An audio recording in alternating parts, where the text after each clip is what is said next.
ghairu dinil Islam hurrima. Ya. Al-Islamu ya'lu wala yu'la. Kalau ada mayoritas muslimat, jangan menikahi musyrikat. Yang dimaksud daripada ahlu kitab yang disebutkan di dalam ibarah Timpro tadi itu tidak boleh keluar daripada definisi ini, bahwa ahlu kitab itu adalah al-Yahudi wan Nasara alladzina danu bima fit Taurati wal Injili, dan masyarakat Indonesia seluruhnya, semuanya, bukan mayoritas, semuanya tidak ada yang danu bima fit Taurati wal Injili, karena Alkitab kuat sekali tadi itu dalil. Kalau orang yang paham sedikit terkait tentang tafsir, sedikit terkait tentang usul, sedikit terkait tentang kitab, maka dia akan terdoktrin masuk ke situ. Kan masalah perkawinan itu tidak melulu bicara nas, bicara secara ilmiah. Jadi ada kajian-kajian yang sifatnya psikologis, ada kajian-kajian pertimbangan-pertimbangan yang sifatnya emosional, itu juga perlu dipertimbangkan, dan itulah yang dikemukakan oleh tim kontra ya. Jadi terkait dengan misalnya pendidikan anak ke depan bagaimana ya, kemudian muakalah kita di rumah bagaimana misalnya, karena ada sesuatu kita yang halal, ada yang haram, mereka kan tidak ada, dan seterusnya. Jadi itu hal-hal yang begitu juga itu perlu dipertimbangkan.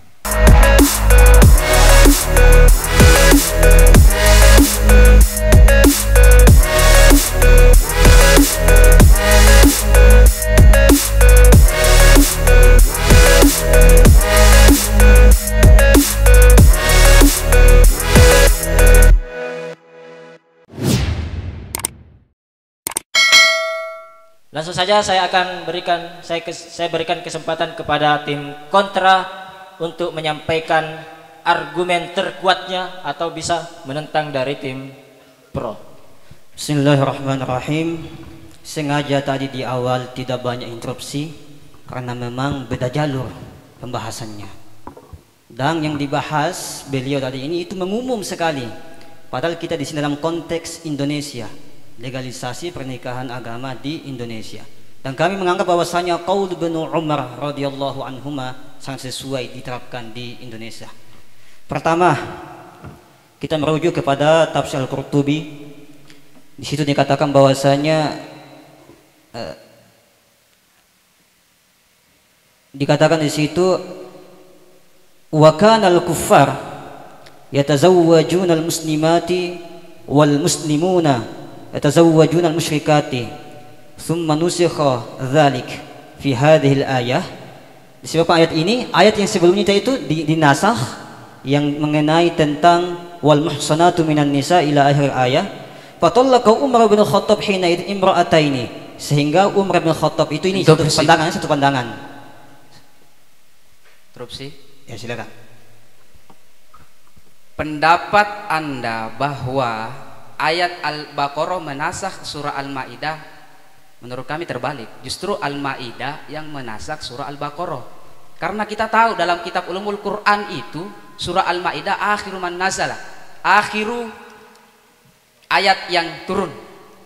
Oke, tafsir Al-Baghawi jilid 1 halaman 225 dikatakan al-ayatu surah Al-Baqarah mansukhatun fi haqqil kitabiyyati biqaulihi ta'ala wal muhsanat tu minal ladzina utul kitaba min qablikum wa fi kitabin ukhar mukhassis.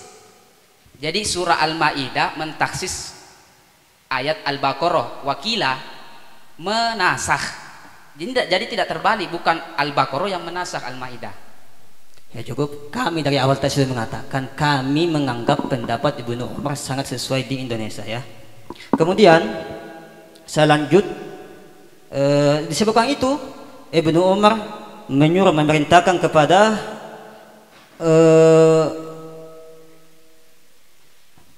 Quraibah bintu Abi Umayyah dan Ummu Kulsum binti Amr al-Khuzaiyah untuk ditalak oleh suaminya, yang suaminya sampai itu.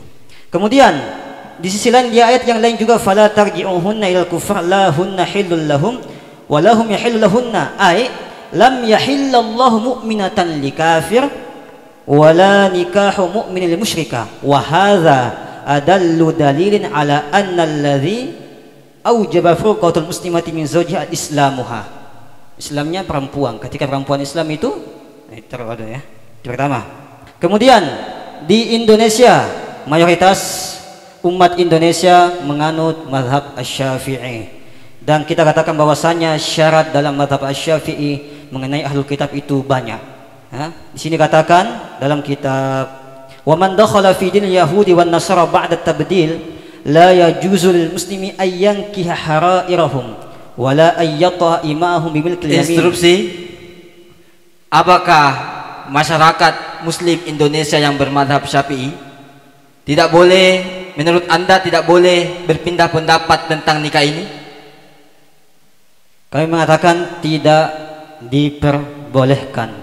Karena ini kita sudah mengikuti ketentuan bersama. Dengan kata lain, dalam Islam kita dilarang membuat yang namanya kegaduhan, ya, dalam namanya kegaduhan itu. Maka tidak diperbolehkan membuat gaduh keputusan bersama mengenai ketidakhalalan menikahi kitabiah.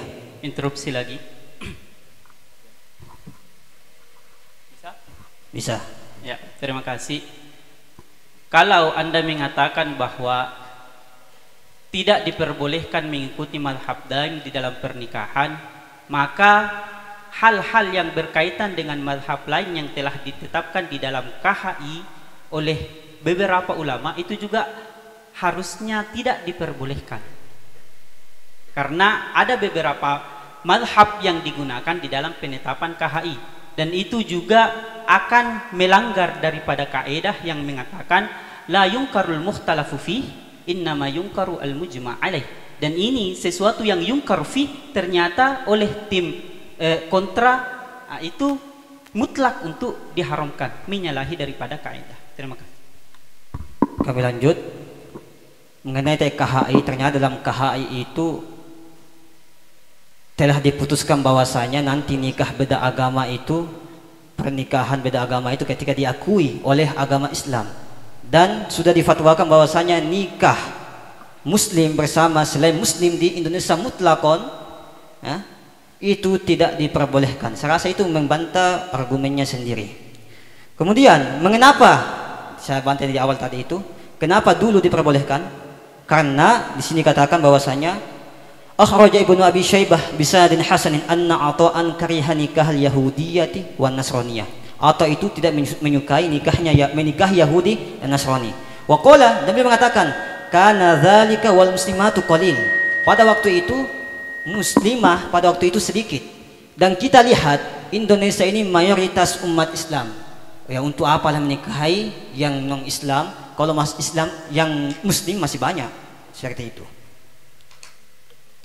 Kemudian mungkin yang al-khuruju minal khilafi mustahabun. Tentulah kita ketika kita mengatakan tidak diperbolehkan menikah dengan kitabiah,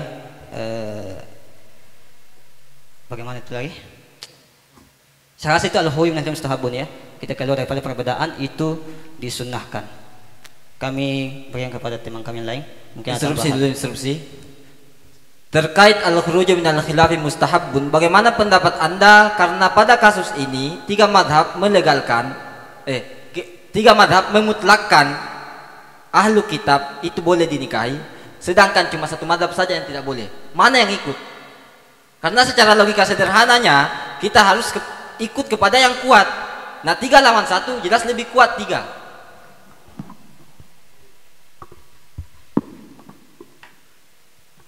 Ya, bismillahirrahmanirrahim. Kemudian menanggapi tadi tentang sebuah statement yang keluar dari pribadi saudara kami yang di sana mengatakan bahwa mayoritas penduduk Indonesia adalah ahlu kitab. Begini ya, mengangkat juga tentang syarat daripada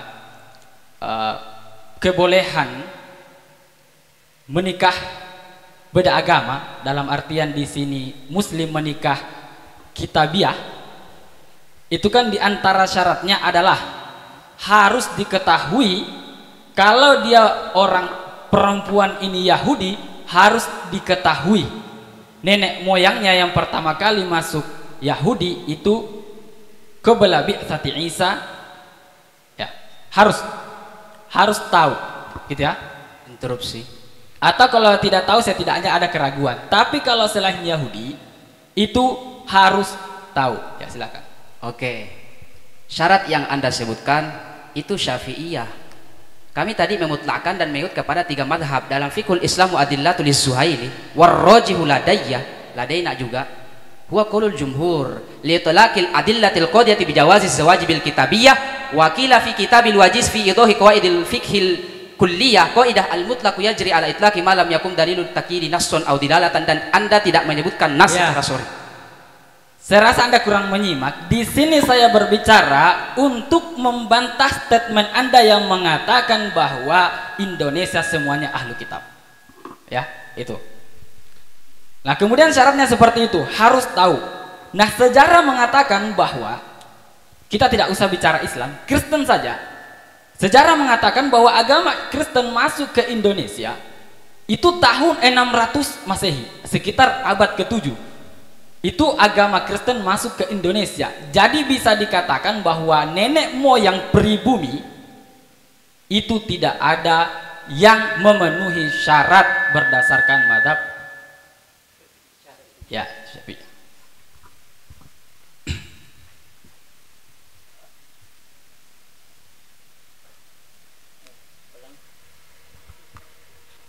Oke, lagi berapa menit waktunya moderator? Lagi berapa menit? 15 menit lah?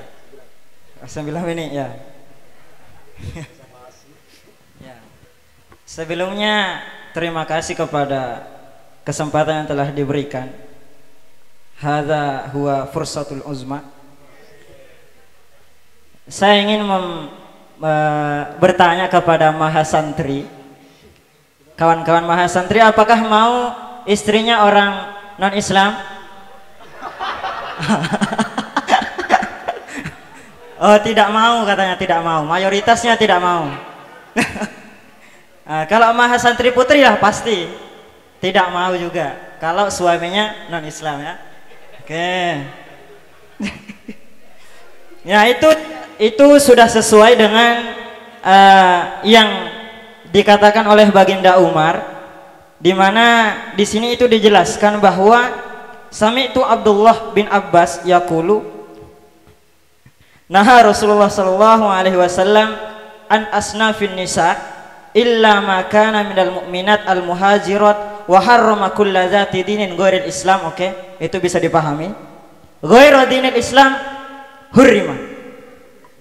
Oke, Ustaz tim pro. Ghairu dinil Islam hurrima. Oke. Ini kalau Allah Azza wa Jalla wa mayakfur bil imani faqad habita amaluh, itu bisa dipahami. Sehingga di sini ada satu kisah, nakah Talha bin Ubaidillah Yahudiyah wa nakah Hudzaifah bin Al-Yaman An-Nasraniyah faqadiba Umar. Wah, marah, ghadban syadidan. Faqala hatta hamma ayastu alaihima, mau digasa itu 2 orang yang menikah yang bukan orang Islam. Nah, banyak aja orang Islam akan tetap memilih yang beragama selain Islam. Ini menyalahi kaidah al-Islamu ya'lu wa la yu'la. Mana ini Ustaz Yusuf dia? Ya. Al-Islamu ya'lu wa la yu'la. Kalau ada mayoritas muslimat, jangan menikahi musyrikat. Ya. Sehingga ini dua laki-laki. Berarti menurut Anda untuk daerah-daerah minoritas Islam boleh menikahi kaum musyrikat? Iya, di Indonesia ini konteksnya di Indonesia. Iya, cuma masalahnya untuk wilayah-wilayah timur itu Islam minoritas. Nah, Islam itu sedikit berarti mereka. Saya rasa ini tim pro memang kurang konsentrasi apa? Konsentrasi ya. Memang kurang konsentrasi, terlalu banyak tadi muqaddimah alladzi la tu'tabarnya, sehingga itu menyalahi. Ini konteksnya di Indonesia yang mayoritasnya adalah orang Islam, dan diantara alasan yang sangat logis yang kawan kami katakan tadi adalah dulu memang diperbolehkan karena orang muslimat itu masih sedikit. Jadi masih sedikit. Jadi adalah peluang biar apa itu jenazah amat sedikit ya orang muslim. Sekarang tertutup peluang itu di Indonesia karena ya. Kemudian kami tambahkan, kami tidak hanya berkutat pada dalil-dalil semata itu saja, tapi banyak pertimbangan-pertimbangan yang lain yang kami hadirkan untuk ketidakbolehan atau tidak bolehnya legalisasi pernikahan beda agama meskipun dalam konteks muslim dan ghairu muslimah. Sekian itu. Pertama, dulu kalau saya itu Sabah Usman ya, cuma kami di sini sebutkan anunya. Intinya belum pasti tahu ini ya. Menikahi kitabiah tujuannya apa? Dia bisa masuk Islam. Sedangkan di Indonesia telah diatur yang namanya kebebasan beragama, sehingga seorang suami ketika menikahi ghairu muslimah, dia tidak punya hak untuk mengajak istrinya masuk ke dalam agama Islam. Itu dibatasi ya dalam hal ini. Indonesia ya pertama. Apa tadi ini?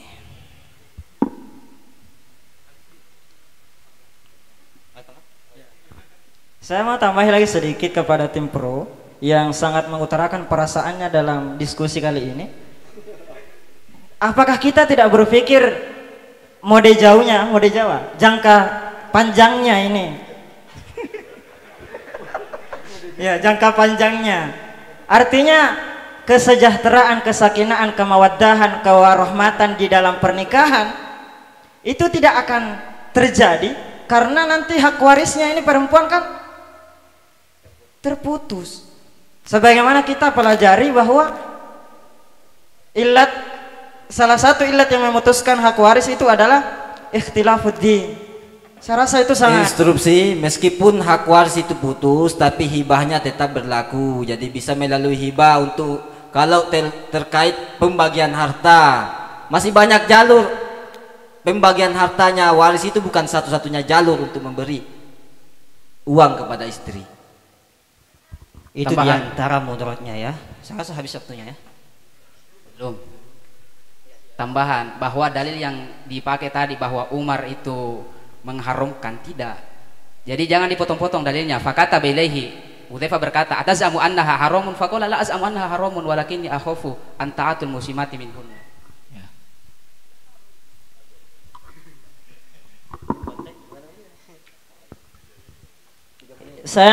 Saya mau tanggapi bahwa Anda ini kurang teliti.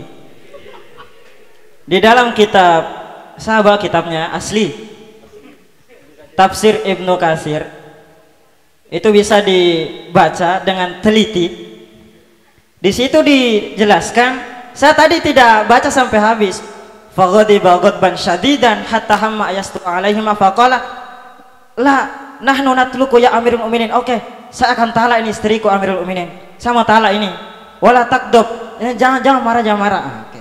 Faqala la in halla talaquhunna laqad halla nikahuhunna. Kalau sudah ditalak baru dinikahi lagi baru sah. Sampai situ saja. Kalau masalah itu tambahnya tadi saya tidak baca itu. Oh, berarti kurang referensi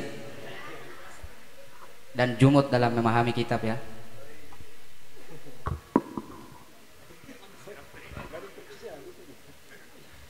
Kemudian kami lanjut. Masalah 2 menit.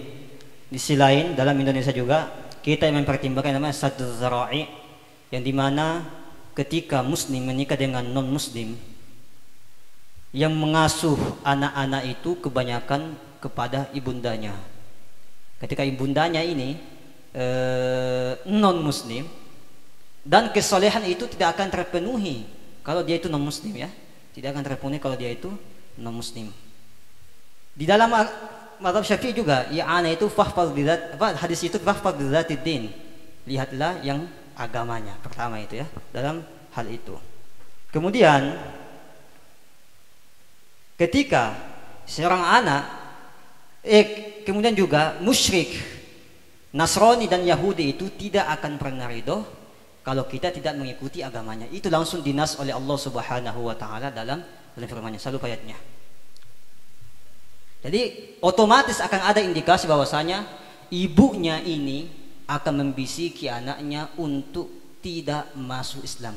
Meskipun dalam hukum fikih dikatakan bahwasanya seorang anak ketika orang tuanya beda agama itu dia dihukum Islam. Tapi di sini istrinya punya peran yang sangat besar untuk mempengaruhi anaknya, yuhawidanihi, untuk menjadikannya menjadi Yahudi dan menjadikannya Nasrani. Itu ya pertimbangan-pertimbangan yang lain yang kami sampaikan di sini ya, keharaman itu khusus di Indonesia ini.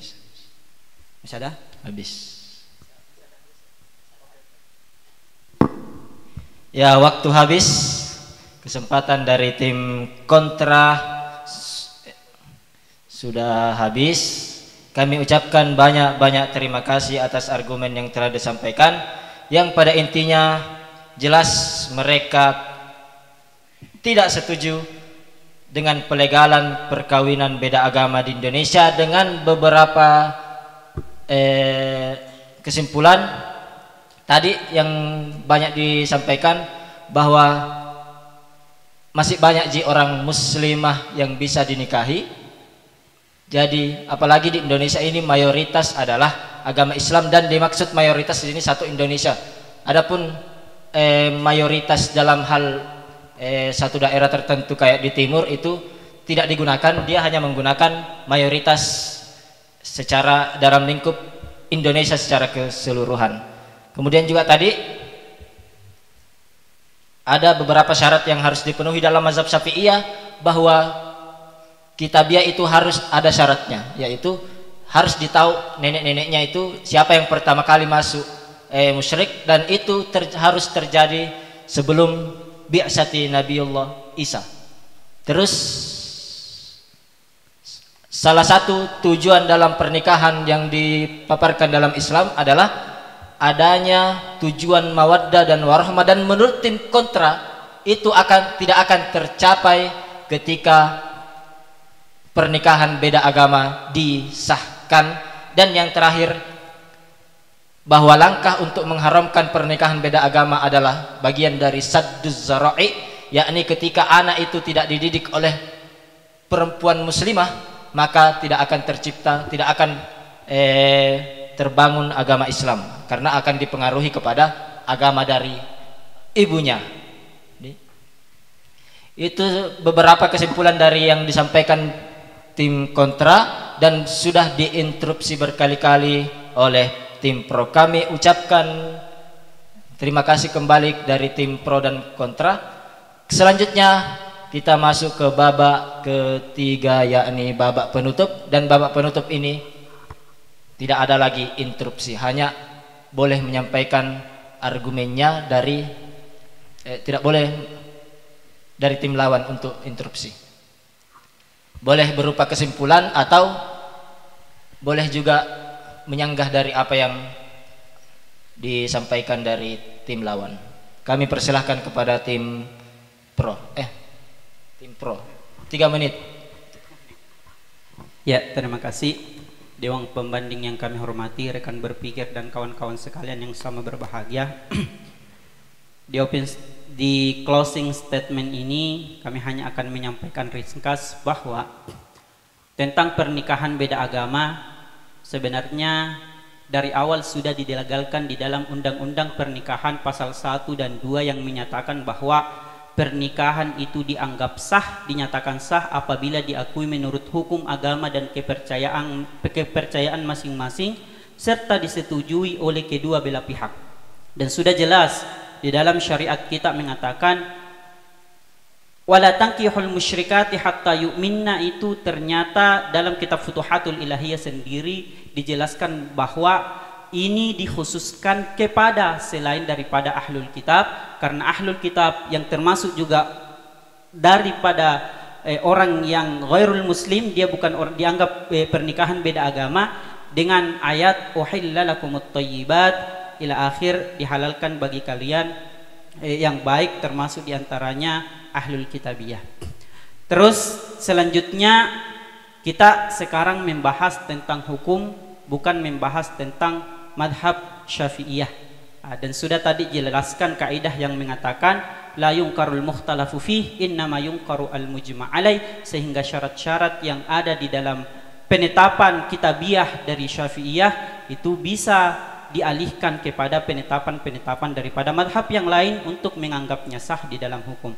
Kemudian yang terakhir, saran dari kami bahwa karena undang-undang telah mensahkan pelegalannya dan syariat juga telah mensahkan pelegalannya, maka yang perlu dilakukan pengkajian ulang adalah terhadap fatwa yang mengatakan kemutlakan terhadap pengharaman pernikahan beda agama tanpa adanya perincian-perincian tertentu.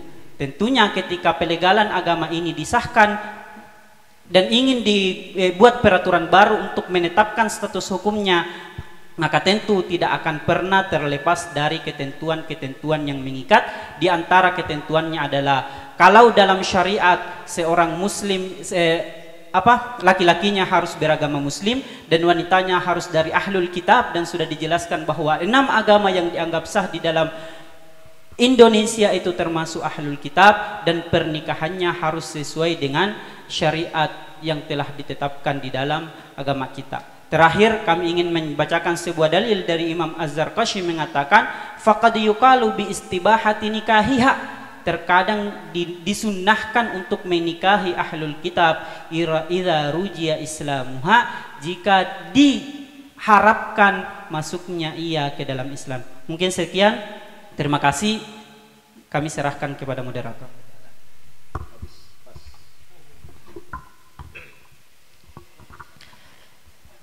Itulah tadi penyampaian terakhir berupa kesimpulan atau penutup dari tim pro yang jelas mengatakan bahwa pernikahan beda agama itu boleh dan perlu ada beberapa ketentuan-ketentuan tadi.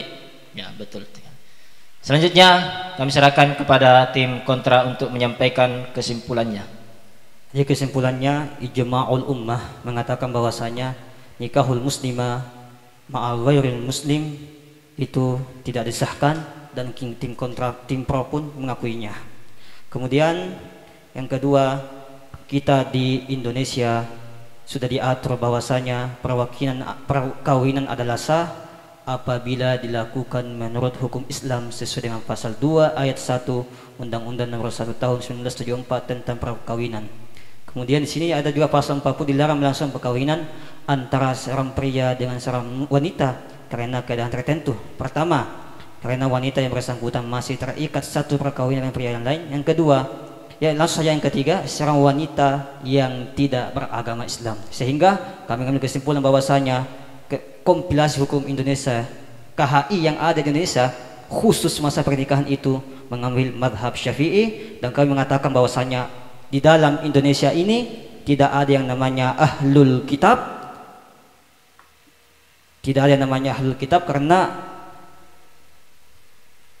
Kristen, ya sebenarnya Kristen yang diakui ya, Kristen itu masuk di Indonesia sekitar tahun 600-an, sedangkan Nabiullah Muhammad SAW lahir di muka bumi ini tahun 571-an. Sehingga di situ sudah ada namanya bi'tsatun nabi atau bi'tsatur rasul sallallahu alaihi wasallam. Dan itu mengenai syarat tadi tidak ada tahrif, tidak ada anunya. Kemudian mengenai pada waktu itu pelegalannya di masa itu, di situ karena memang umat Islam sangatlah sedikit sehingga diperbolehkan namanya non muslim menikah dengan kitabiah. Ini sebagaimana dikatakan diriwayatkan oleh Imam Ibnu Abi Syaibah bisanadin hasanin, ya, dengan sanad yang bagus. Mungkin ada tambahan dari teman kami yang lain.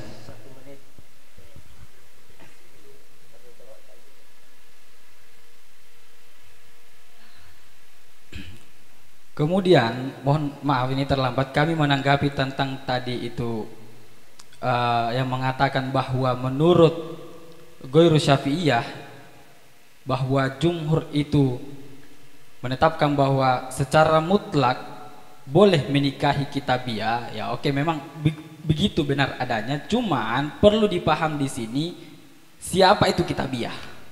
Memang dikatakan dimutlakkan tanpa ada syarat, cuman perlu ditahu kitabiah itu siapa. Di dalam kitab tafsir At-Tabari dikatakan bahwa ini tafsir dari ayat al-muhsanatu minal ladzina ila akhir, yakni wal harairu minal ladzina utul alkitaba wa hum al yahud wan nasara alladzina danu bima fit taurati wal injil min qablikum. Yang dimaksud dengan ahlu kitab di sini adalah al yahudi wan nasara alladzina danu bima fit taurati wal injili. Dan di sini dari ibarat ini kami mengambil kesimpulan bahwa yang dimaksud daripada ahlu kitab yang disebutkan di dalam ibarah tim pro tadi itu tidak boleh keluar daripada definisi ini, bahwa ahlu kitab itu adalah al-yahudi wan nasara alladzina danu bima fit taurati wal injili. Dan masyarakat Indonesia seluruhnya, semuanya, bukan mayoritas, semuanya tidak ada yang danu bima fit taurati wal injili, karena alkitab yang mereka pegang semuanya itu semuanya sudah ada perubahan di dalamnya. Sedangkan alkitab yang dimaksud di dalam tafsir At-Tabari adalah alladzina danu bima fit taurati wal injili qablikum. Habis waktu yang diberikan telah dipergunakan dari tim kontra untuk menyampaikan kesimpulannya. Kami ucapkan banyak-banyak terima kasih. Itu argumen terakhir dari tim kontra yang jelas tidak setuju dengan pelegalan perkawinan beda agama di Indonesia, dengan salah satu alasan besar yang disampaikan adalah bahwa di Indonesia ini sama sekali tidak ada yang masuk dalam kategori ahlul kitab, dengan beberapa ketentuan-ketentuan yang telah dibacakan dari tim kontra. Kuat sekali tadi itu dalil. Kalau orang yang paham sedikit terkait tentang tafsir, sedikit terkait tentang usul, sedikit terkait tentang kitab, maka dia akan terdoktrin masuk ke situ. Termasuk saya, seandainya saya tidak punya dasar. Iya. Karena berkaitan tentang ahlul kitab, rujukan-rujukan yang disampaikan adalah rujukan muktabar, muktamad dan lain sebagainya. Cuma saya yang mau tanyakan, bisa tidak didefinisikan secara detail, secara komprehensif apa itu ahlul kitab yang pada hakikatnya? Tadi dipaparkan hanya secara gambaran umum, tidak didefinisikan secara detail. Seperti nikah secara bahasa adalah al-wat'u misalnya, secara syariat akdun yatadammatu ibahatal wat'i misalnya. Coba definisikan seperti itu agar orang yang mendengarkan bisa tahu, oh begini loh definisinya ahlul kitab. Kan begitu. Sehingga tadi tim kontra bisa mematahkan definisi ahlul kitab yang disampaikan oleh Thayyib. Karena Thayyib menjelaskan tentang ahlul kitab secara umum dalam kitab As-Sabiq tadi. Dipatahkan itu tadi argumentasinya oleh siapa? Musriyad. Itu definisi. Definisi itu adalah seperti ahlul kitab misalnya, ahlul kitab Bani Israel alladzi ja'atuhumut Taurat wal Injilu. Kan begitu. Mauku saya begitu. Supaya tidak terkonta-konta apa yang disampaikan tentang legalitas pernikahan beda agama. Paham maksud saya? Paham maksud saya? Supaya kalau detail itu terkait tentang pemahaman atau definisi ahlul kitab, maka yang mendengarkan akan tahu, oh ini bilang ahlul kitab, ini yang bisa dinikahi, oh ini yang tidak bisa dinikahi kalau bukan ahlul kitab, karena sudah jelas definisinya. Itu saya tadi tunggu-tunggu itu definisi secara detail. Bagaimana itu? Nah, itu maksud saya, ya.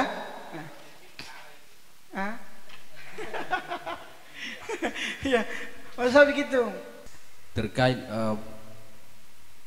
kedua tim ini, ya, baik yang pro dan yang kontra itu, kalau saya secara pribadi menilai, ya, bukan hampir-hampir mirip ya, istilahnya di Alif tadi hampir-hampir mirip. Kalau saya mirip ya 50-50 lah kurang lebih seperti itu. terkait dengan apa yang sedang kita bincangkan, karena ini basis kita adalah kitab kuning ya. Sementara yang kita bahas adalah legalisasi perkawinan beda agama di Indonesia. Secara ilmiah,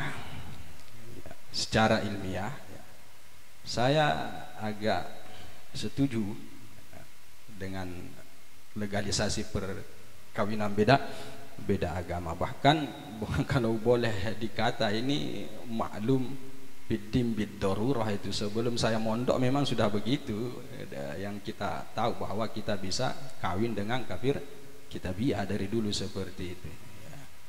Jadi sangat mendasar sekali itu boleh seperti itu ya. Tetapi kan masalah perkawinan itu tidak melulu bicara nas, bicara secara ilmiah. Jadi ada kajian-kajian yang sifatnya psikologis, ada kajian-kajian pertimbangan-pertimbangan yang sifatnya emosional, itu juga perlu dipertimbangkan, dan itulah yang dikemukakan oleh tim kontra ya tadi, terkait dengan misalnya pendidikan anak ke depan bagaimana ya, kemudian muakalah kita di rumah bagaimana misalnya, karena ada sesuatu kita yang halal, ada yang haram, mereka kan tidak ada, dan seterusnya. Jadi itu hal-hal yang begitu juga itu perlu dipertimbangkan.